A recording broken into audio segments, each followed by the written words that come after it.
A cone of height 24 centimeter is made up of molding clay அப்படின்னு சொல்லியிருக்காங்க. ஒரு கிளேயில் வந்து ஒரு கோனை வந்து ரெடி பண்ணுறாங்க.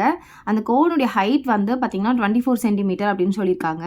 எ child reshapes it in the form of a cylinder of same radius as cone. கோனில் என்ன ரேடியஸ் இருந்ததோ அதே ரேடியஸை வச்சு அந்த குழந்தை வந்து அதை ரீமோல்ட் பண்ணுது. அந்த கோனை வந்து ரீமோல்ட் பண்ணி சிலிண்டர் ஷேப்புக்கு மாற்றிடுச்சு.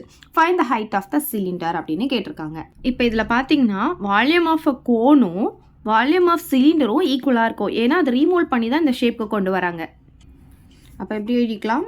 Volume of cone equal to volume of cylinder. இப்போ வால்யூம் ஆஃப் கோன் ஃபார்முலா பார்த்தீங்கன்னா 1/3 பை ஆர் ஸ்கொயர் ஹெச். அதே மாதிரி வால்யூம் ஆஃப் சிலிண்டர் ஃபார்முலா பார்த்தீங்கன்னா pi R square H. So இதில் பார்த்தீங்கன்னா நமக்கு சிலிண்டருடைய ரேடியஸ் வந்து கோனுடைய ரேடியஸ் தான் அப்படின்னு நமக்கு சொல்லியிருக்காங்க. அப்போ ரேடியஸ் ரெண்டுமே இதில் ஈக்குவலாக தான் இருக்கும். ஆனால் ஹைட் வந்து கோனுக்கு வந்து நமக்கு 24 சென்டிமீட்டர் அப்படின்னு கொடுத்துருக்காங்க. இந்த ஹைட் தான் கண்டுபிடிக்க சொல்லியிருக்காங்க. அதனால் இதை H2ன்னு எடுத்துக்கலாம். இப்போ பாருங்கள், ரெண்டு சைடு, இந்த சைடும் பை இருக்குது, இந்த சைடும் பை இருக்குது, இந்த சைடும் ஆர் ஸ்கொயர் இருக்குது, இந்த சைடும் ஆர் ஸ்கொயர் இருக்குது, கேன்சல் பண்ணிடலாம். அப்போ 1/3 H1 வந்து நமக்கு 24ன்னு கொடுத்துருக்காங்க. இங்கே H2 நமக்கு H2 தான் கண்டுபிடிக்க சொல்லியிருக்காங்க.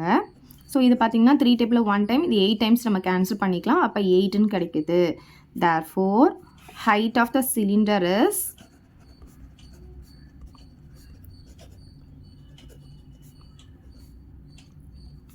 8 சென்டிமீட்டர் அப்படின்னு சொல்லலாம்.